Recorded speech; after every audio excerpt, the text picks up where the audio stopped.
Albano and the challenger, Wendy Richter, managed by pop star Cyndi Lauper.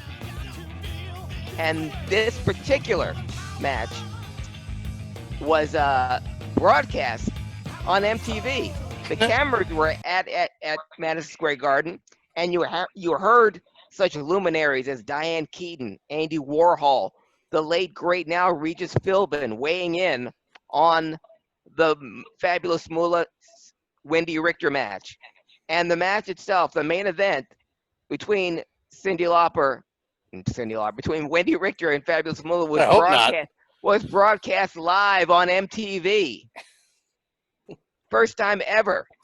And obviously we know the result of that. Wendy Richter with the Harley Race finish. Fabulous Moolah had Wendy Richter in a belly-to-back suplex. Both shoulders were down, but Wendy had the presence of mind to put her right arm up. Moolah's shoulders were still down, and for the first time since 1956, the Fabulous Moolah was no longer the women's champion. Wendy Richter became the new WWF Women's Champion on July 23rd, 1984, on a match that was broadcast live on MTV. That match, by the way, did a 9.0 rating on MTV. Hey guys, we're gonna argue over a couple 100,000s on Wednesdays now. You guys want to talk about it? Yeah, right. 9.0 on MTV back in July 23rd, 1984. On that same date, July 23rd, 1989, the Great American Bash pay-per-view in Baltimore. And this is one of my favorite bashes ever, one of my favorite pay-per-view cards from top to bottom. This bash had some great matches, some great debuts. Flying Brian made his debut, defeating Cowboy Bill Irwin. We saw the Skyscrapers, Sid Vicious and Dan Spivey, take out the Dynamic Dudes. I remember being a fan of the Dynamic Dudes, Shane Douglas and Johnny Ace, and wondering why they ran all the way down the 100 yards to the ring carrying their skateboards. Carrying skateboards. Why didn't they just ride them down? I knew Shane could. Apparently, I find out in later years, Johnny Ace, one of the Dynamic Dudes, a skater dude, never rode a skateboard in his life and never even learned to ride a skateboard. So I think I'd only seen Shane Douglas do it like once or twice. Like yeah, actually rode it. At least he looked like he knew what he was doing. But Johnny Ace didn't ride one at all, never rode one a day in his life. So they ran down to the ring carrying their skateboards. And I don't know if that was the reason they were booed out of the building, but didn't help that Sid Vicious got the loudest pop of anyone in that match, setting the course for Sid's run to come. Also on that same card, Sting defeated the Great Muta for the NWA TV Championship.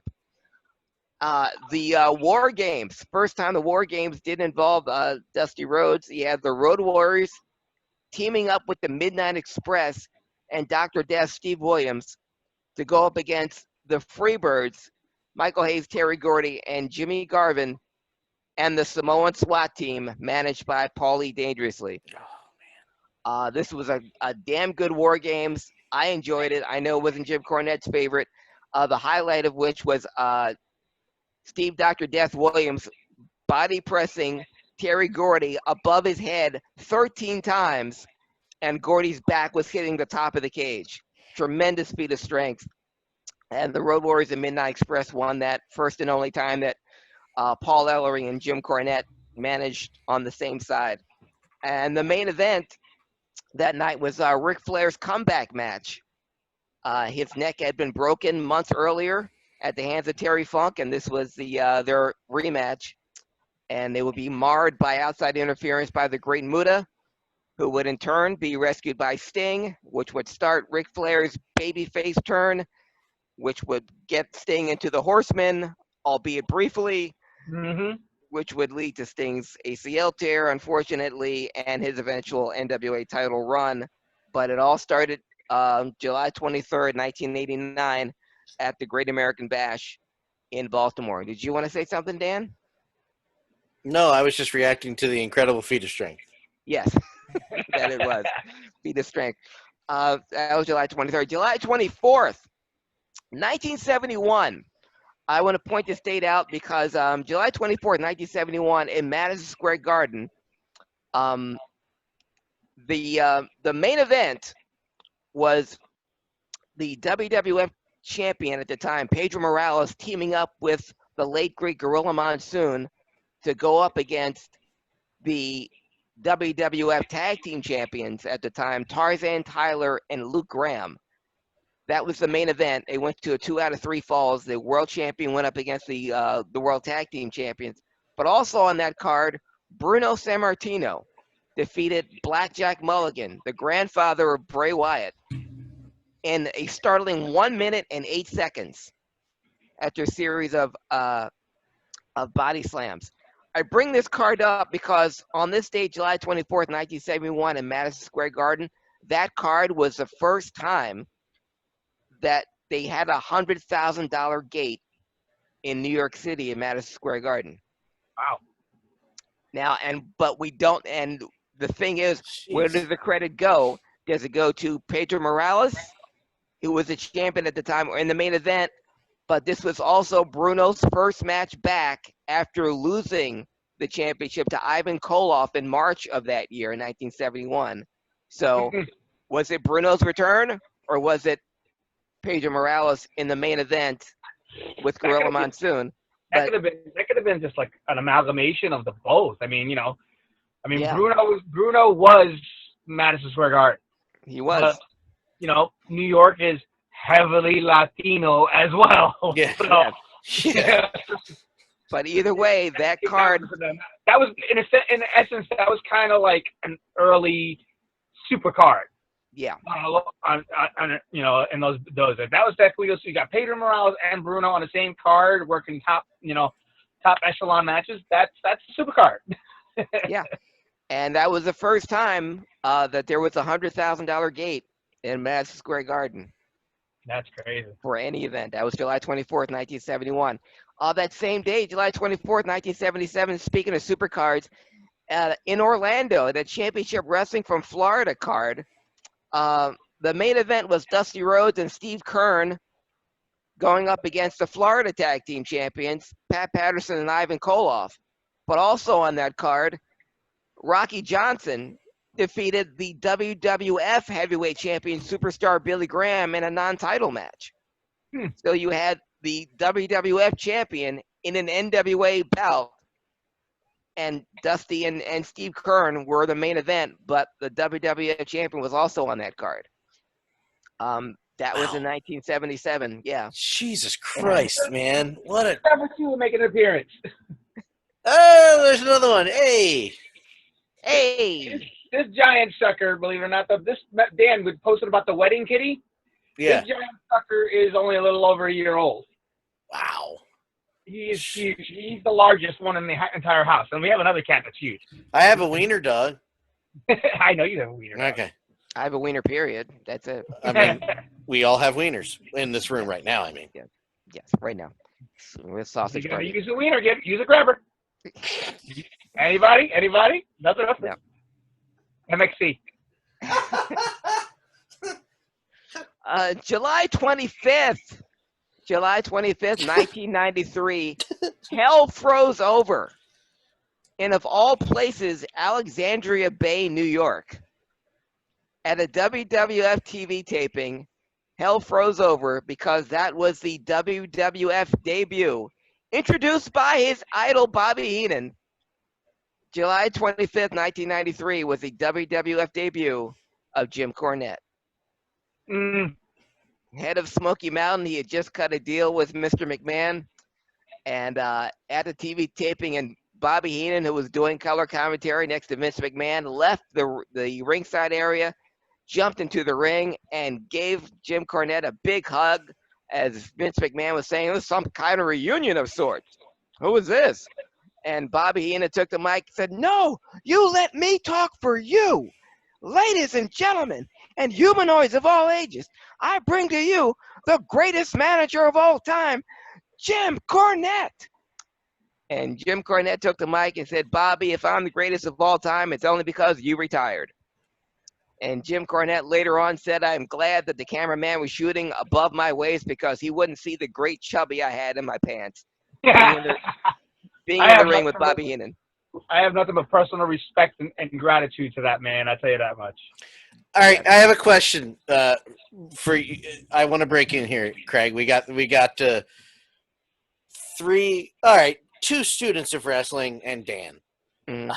I say I'm a student of wrestling, but I'm apparently not allowed to hold a high opinion of myself. So I'll try to just you know who that was for. So I'll go to Damien first.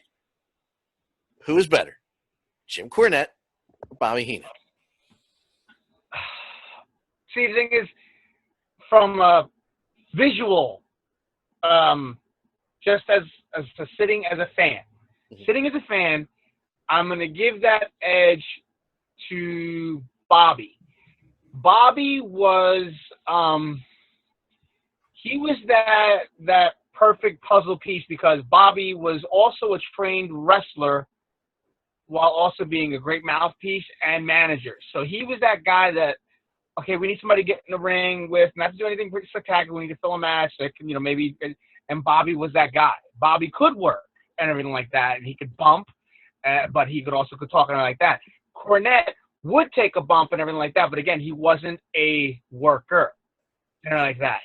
Like I said, personally, obviously, I will always have, Dan, you know why, and everything like that. I have a huge personal respect and gratitude for Mr. Cornette.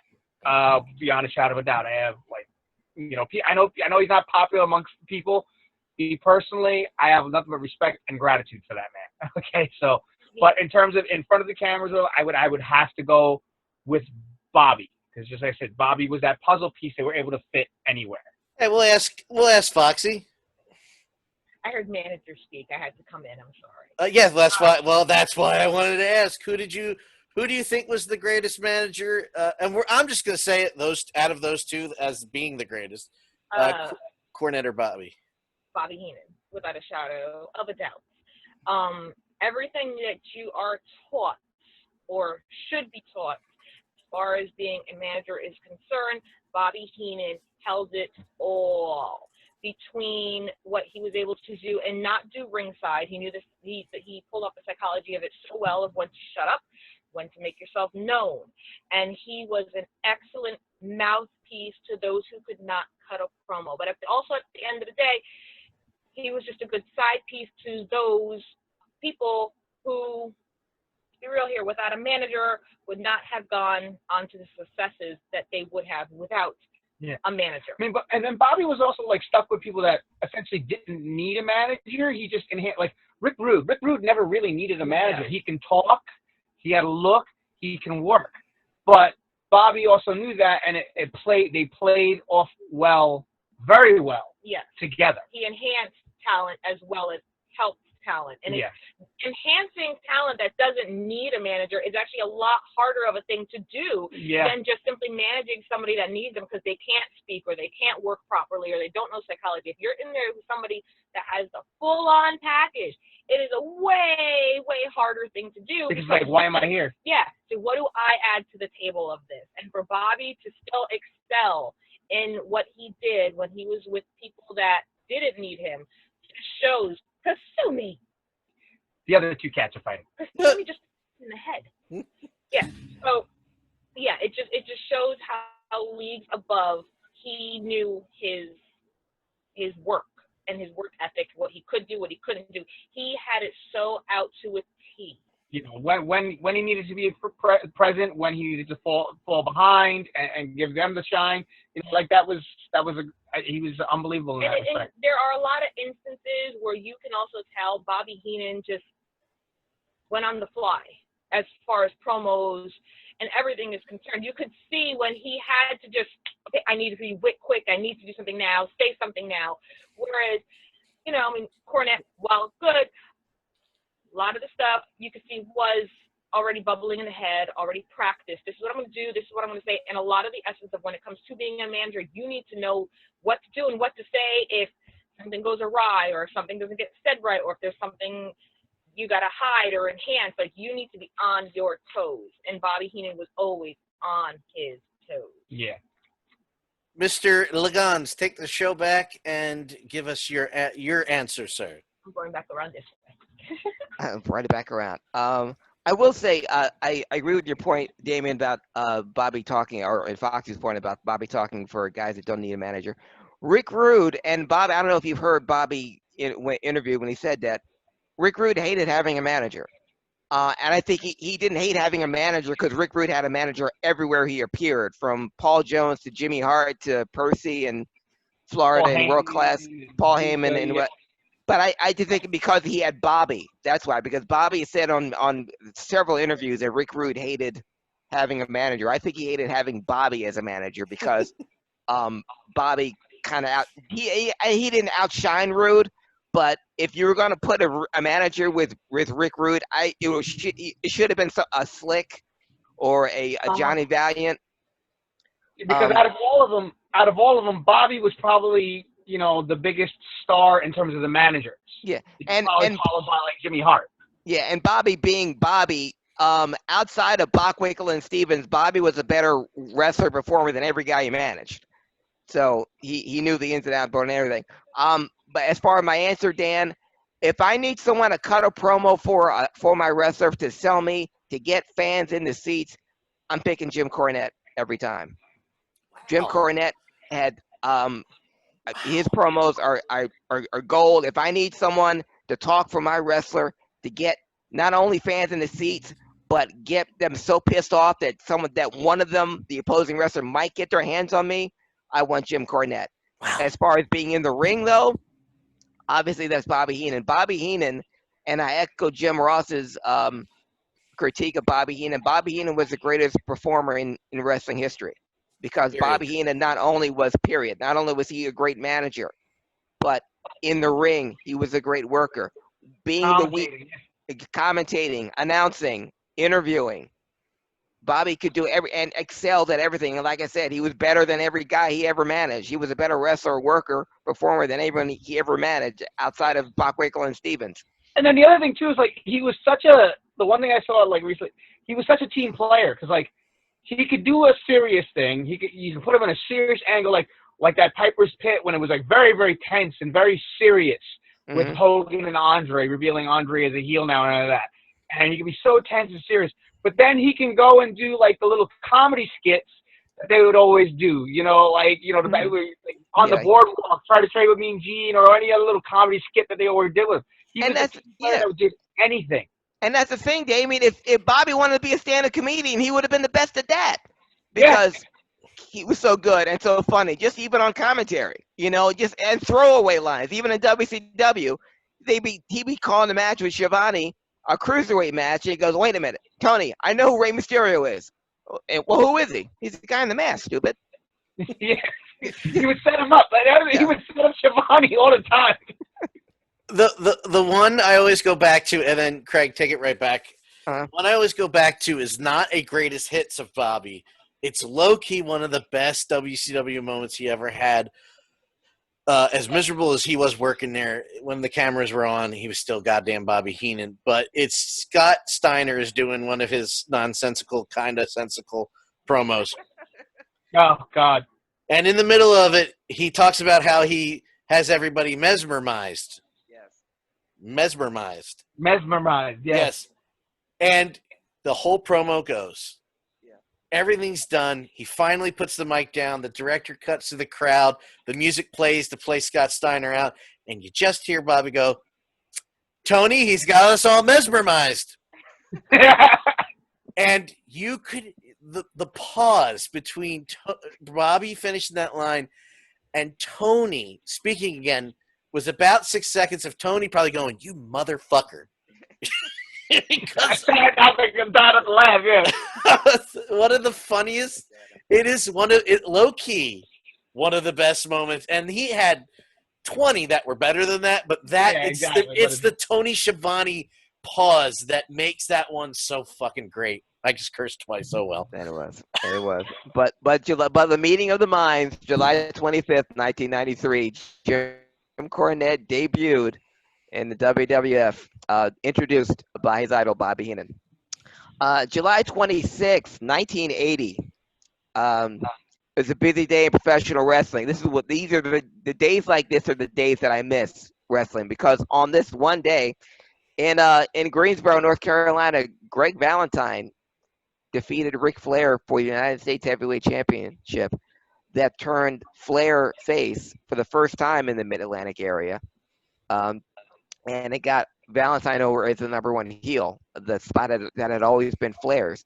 And it was also in that match that Flair lost the United States title to Greg Valentine, but also got his nose broken. In actuality, Flair was getting a nose job, but for the purposes of the I didn't angle, know that.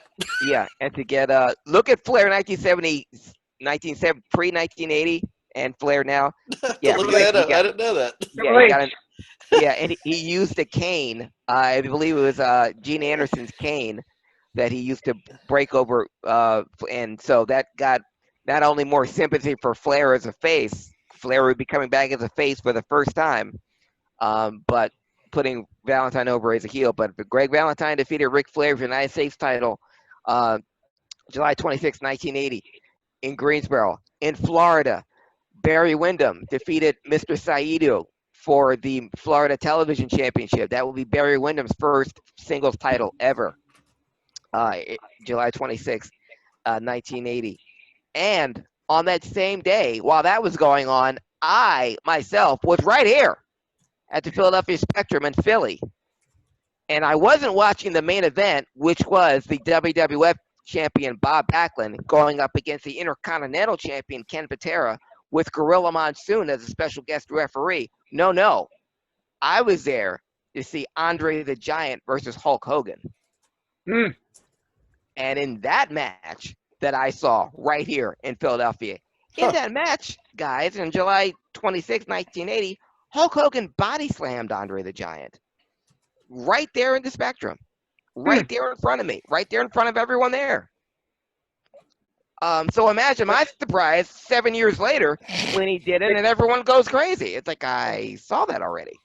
And they're calling it the first. Yeah. And Damien, that was just a warm-up for their Shea Stadium match that would take place on August 9th of that year. Yep. The big showdown at Shea, with the main event being Bruno versus Larry Zbyszko in a cage, but also Andre the Giant versus Hulk Hogan. And Andre body slammed. Andre was body slammed in that match by Hogan. But I saw it first time, July 26, 1980, right here at the Philadelphia Spectrum. Everybody tends to forget Hogan actually kind of started out with as a heel. They only remember oh, it was red and yellow, and he was the babyface. No, he was a heel first. Yes, for a whole year here in WWF. And managed by Classy Freddie Blassie, too. That's right, managed by the great Blassie. Wasn't he still heel when he was Thunderlips? Yeah, he was. And it was only after the popularity of Rocky II. Yeah, when he played in when he was wrestling. Yeah, when he came back to wrestle in the AWA, and he came to the ring with Eye of the Tiger, and the place went nuts. And wait a minute, this guy is really popular. Let's run with this. And Verne Gagne didn't like it, and the rest is history. He was in, at that time, Rocky movies were the biggest franchise of all time. Instant star. You're an instant star now. David, he was on The Tonight Show with Johnny Carson. Yes. In 1982. Okay? Just to... Hey, Thunder Lips, you want to get that Polaroid now or what? Sure. Not that you come. Not to come. Why don't we get a Polaroid and get well, okay. We'll move around a little bit, all right? First I chase you chase me. I'm not hurting you. I'm not hurting you. Okay, how's that? Yeah, good? Pretty good? Huh? The ultimate male versus the ultimate meatball. It cracked me up again during WrestleMania, whatever, when Hogan versus The Rock, when the camera was right there, he picked up Rock. Ah, come on, meatball. It's like he called him meatball, just like he did with Stallone back in 1982. But July 26, 1980, I got to see it live. Hogan body slam Andre. Andre won by disqualification, but didn't go without noticing that Hogan body slammed Andre, which at that point I had never seen and hadn't been done. But actually it had. YouTube Andre the Giant being body slammed, and you'll see Andre's been body slammed since 1972, but no one's body slammed him more than Hulk Hogan.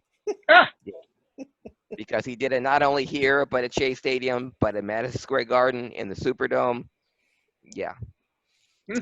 But staying on this date, July 26, 1986, the second to last Great American Bash in the Greensboro Coliseum, in a cage, Dusty Rhodes defeated Ric Flair for his third and final NWA championship. mm.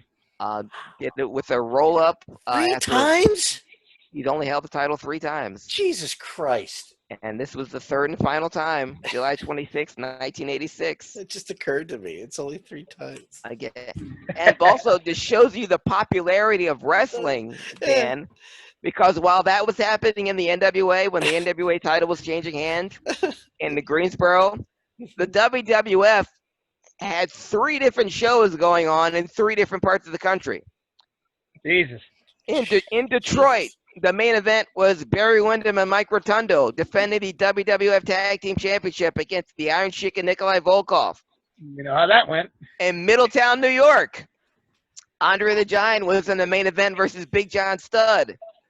And in St. Louis, the main event was Hulk Hogan and teaming up with Paul Orndorff to go up against Cowboy Bob Orton and Rowdy Roddy Piper.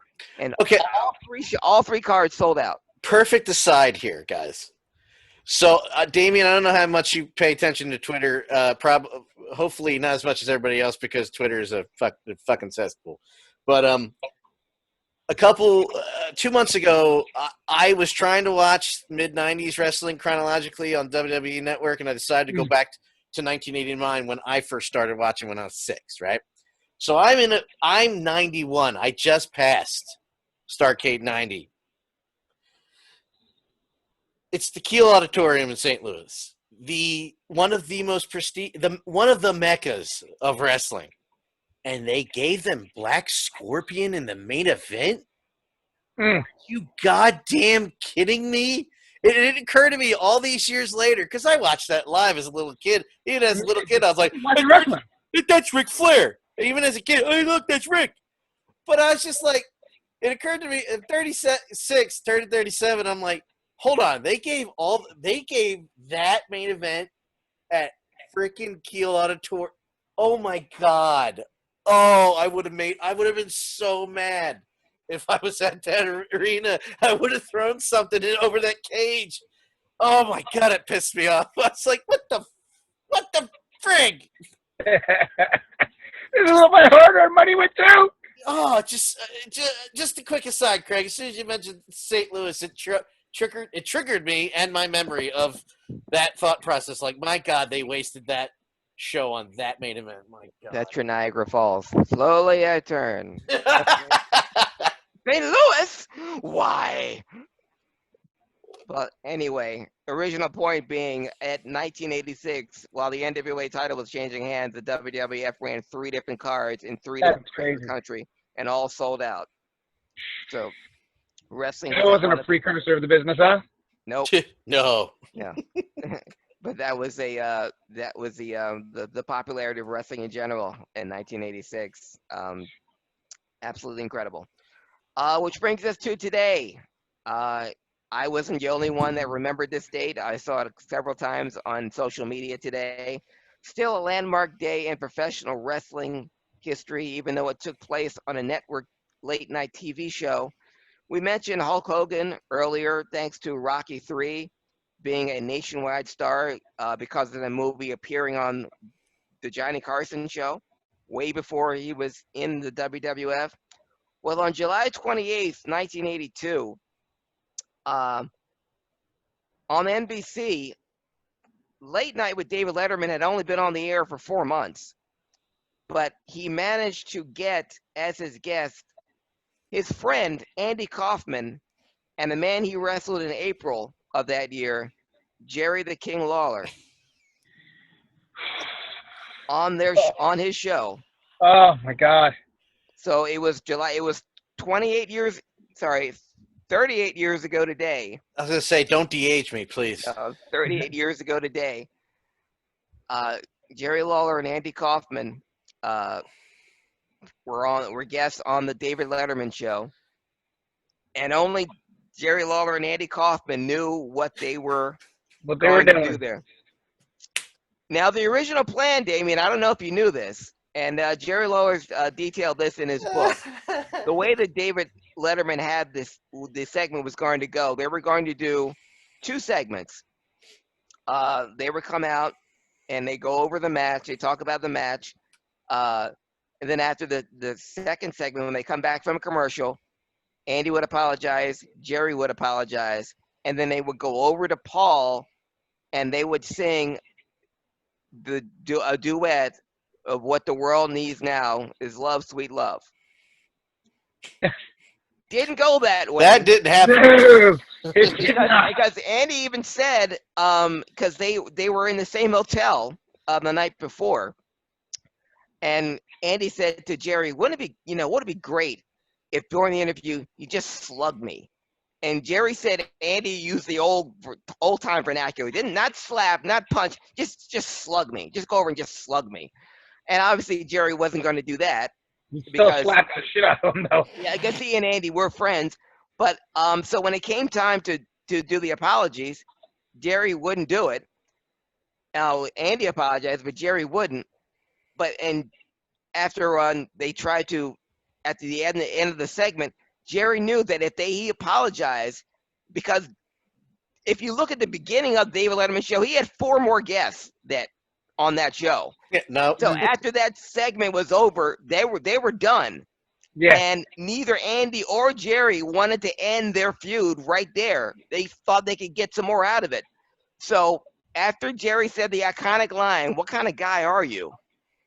he looked over at Andy, and Andy started talking. And then when he heard the music playing, that's when Jerry stood up, because he knew if they went to commercial and they were resolved, their feud was done. Yeah. So he got up, he looked at Andy's eyes, and Andy was talking to him, and that's when that slap heard around the world. He knocked him backwards over the chair. Yes, and that wasn't Yeah, just I mean, he Andy. slapped him so hard. Yes, and it wasn't. Go ahead. No, go finish your thing. Sorry. And that went right into the commercial, and obviously we came back, and Andy went on a tirade that still has made the censors to this day. But what that did was, not only was it twofold, it put professional wrestling, Jerry Lawler, and Andy Kaufman in the national spotlight more so than they already were, because Andy wasn't a star, but he was on a top 5 show on ABC. Yeah. And ratings back then in top 5 show meant 32 million people were seeing you every week. Yeah. Okay, any network show would kill for 32 million viewers. And we're not talking What? about, we're not talking about cable. We're talking about minimized amount of channels here. Yeah. Exactly. So, but that also put David Letterman on the map, because I missed it, because David Letterman had only, like I said, only been on the air for 5 months at the time. It wasn't even shown in Philadelphia. I didn't get the David Letterman show in Philadelphia until another year from now. But because of the popularity of that segment that got picked up everywhere, Yeah. you hear what happened on David Letterman became even more popular, and became national news. But the downside of it was David Letterman, who was good friends, considered himself good friends with Andy Kaufman. He would always have him on. He felt betrayed because Andy didn't let anyone in on it except Jerry. Yeah. And David was embarrassed by it, all the swearing, all the cursing.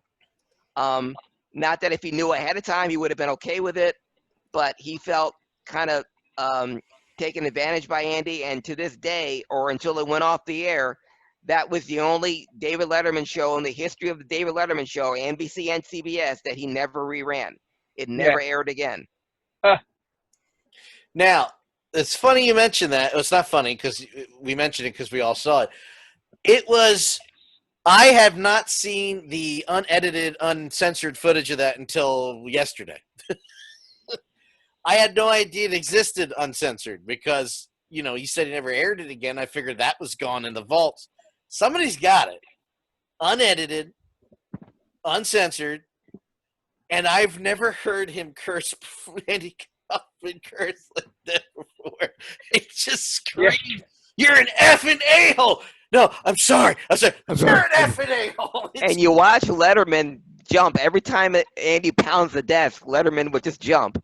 Yep. But if you read Jerry Lawler's book, he had nothing but respect for David because he felt for him because being put in this position that he had no idea. But he was incredibly professional, and Jerry even said he was incredibly gracious to me. He was a great host, and even during the commercial break, he leaned over and asked Jerry because David Letterman grew up in Indiana, and he was also a wrestling fan. He leaned over and asked Jerry, "Hey, have you ever wrestled Dick the Bruiser?" And Jerry said, "Yeah," and David thought that was really cool. Now, here's the thing. I always like to bring this up. Damien, I'm glad you're here because you were a wrestler for how many years? 13, 15, 28, 7 years? Almost about 18 and a half. 18 and a half years. 18 and a half years. So you've been in the business. You've wrestled damn near everywhere. I spent my life, every 5 years, my dad and I argue about why I still watch wrestling. Every 5 years. Okay? And it never occurred to me until last year. Now, this is after his stroke. He's still got all his faculties. That's not a problem. So his brain is his brain is as intact as it will be for a male in our family. He brings it up again.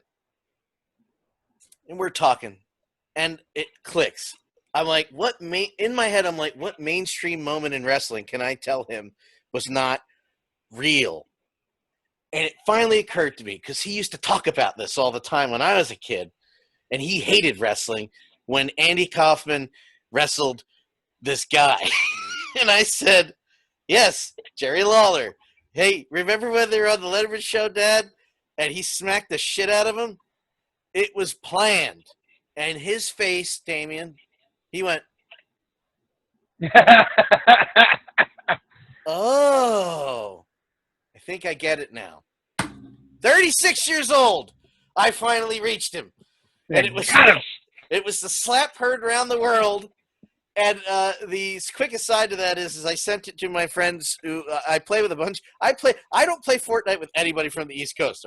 They all live in Fresno. And some of them watch wrestling, some of them don't, but they kind of joke around how it's not real, blah blah blah. I sent him that last night, and I said, "Listen to that slap and tell me how fake that is." And the one guy goes, "Damn it, he hit him." I said, "Yeah, he hit him." Yeah. And as a random aside on that slap, Damien, we all commented on how hard he slapped him, how hard. In the movie Man on the Moon, starring Jim Carrey. I love this tidbit. Jim Carrey was in character the whole time making the film, being Andy Kaufman, and trying to be more like Andy Kaufman. And he was antagonistic toward Jerry Lawler the whole time. What he didn't get was he and Andy were friends in real life, but he was acting like Andy Kaufman was acting towards Jerry when they were trying to sell a match. So when the cameras weren't rolling, he was throwing water on Jerry Lawler. He was getting in his face. He was going, me, doing all that. Yep. So when it came time to shoot that scene on Letterman, Lawler was so pissed off legitimately, and he said it in his book, I slapped Jim Carrey way harder than I slapped Andy Kaufman because I liked Andy.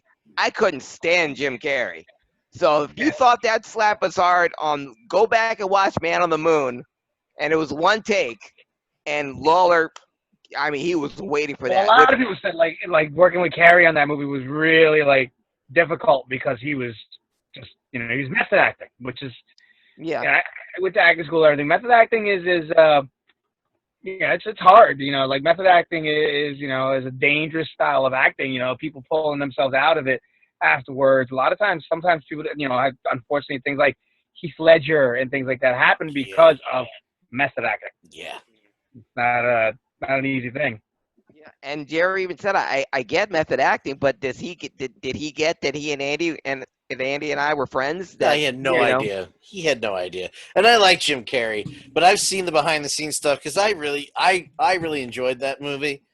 I liked that twist at the end where people who might not be educated on Andy Kaufman would go, wait, what? Yeah.